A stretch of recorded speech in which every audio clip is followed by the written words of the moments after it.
This is video number 9. Okay. Hi, I'm excited about today's video. We're going to talk about the Eureka moment. Eureka, not a good name. Eureka is actually a phrase, a Greek word used until today. See, a long time ago in Greece, there was this inventor by the name of Archimedes. So Archimedes had this experience. So the story goes like this. He wanted to take a bath, right? So there was a big bathtub, and then he went into the bathtub. So as he went into the bathtub, he noticed the water rises. Then when the water rises, then he says his body is that water that rises up is the displacement of his body. So he got so excited. So he shouted, "Eureka, Eureka, Eureka!" And he was naked and he ran around the town and "Eureka, Eureka, Eureka!" So the Eureka moment is used as a mode of celebration when an inventor found a new invention or found a new discovery. So you should also say Eureka when you have a good idea. Huh? Okay, all right. Okay, now I want to bring some story to highlight about how to really enjoy this Eureka moment. Many years ago, when I was a small little kid, maybe 11, maybe 12, so I was living in Klang, and those days in the 1970s, our houses has got this small little monsoon drain, and the monsoon drain will bring the water to the larger monsoon drain, and then they bring up to the river. So I was visiting my uncle, and this monsoon drain that is in front of his house was clogged up with dead wood, a lot of leaves. Those days we don't have much of plastic problem. So I told my uncle, "Hey, shall we clean the drain?" So what he said to me, I can never forget. So he says, "Any problems that is within our house, it is our duty to solve it. But any problem outside our house is the government's problem." He has that sort of mentality, you know. Of course, I love him, but I don't agree with him. I clean the drain. What I'm trying to explain to you is human has this nature of dislike problem. They don't like problem. You tell them a problem, they walk away.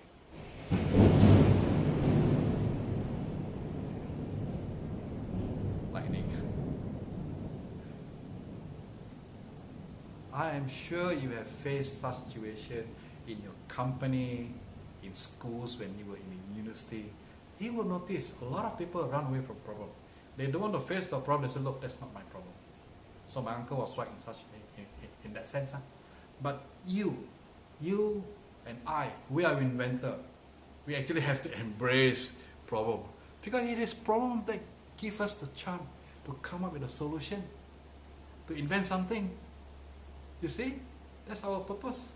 So for example, there's a disaster, there's a flood, there's fire raging, there's a quarrel over a product, or there's a tornado, or whatever big problems, small problems, that is opportunity for us. All right.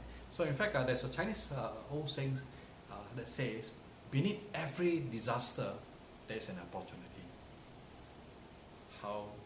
How right or how accurate can that be? All right. So we have to look into problems and actually use that problem as our chance to invent something.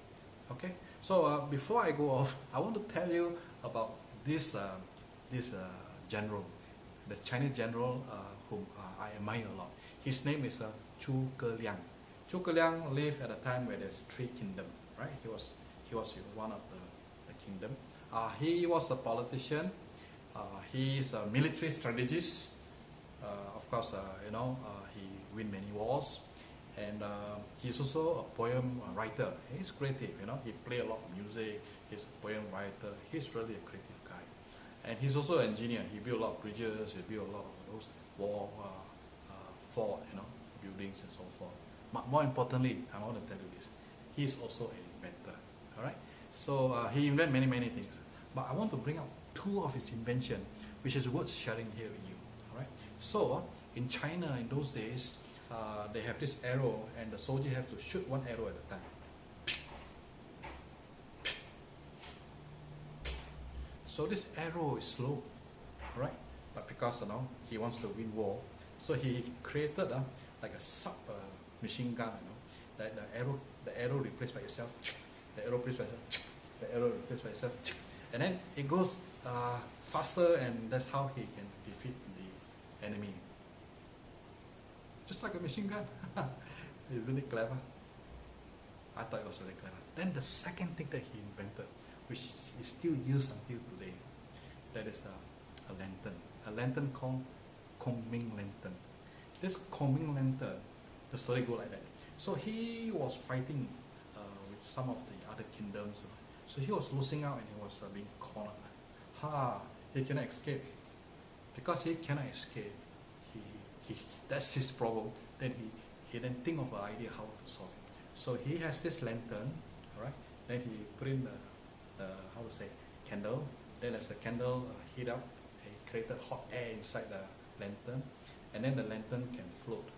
As the lantern float, and it fly over to the other side where his friend saw. So there was messages inside the lantern and says, "Come and help me, come and help us." So their friend came and helped this Zhuge Liang and his army. So General Zhuge Liang get to live another day. I thought this is fantastic, and today I think you have seen those lanterns. It's called Ming lantern.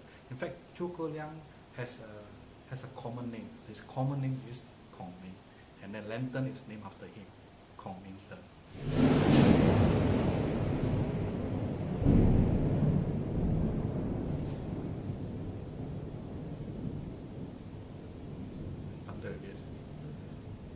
Alright, thank you for watching. I look forward to see you in the next video. Be creative selalu, and we keep in touch. Alright, bye.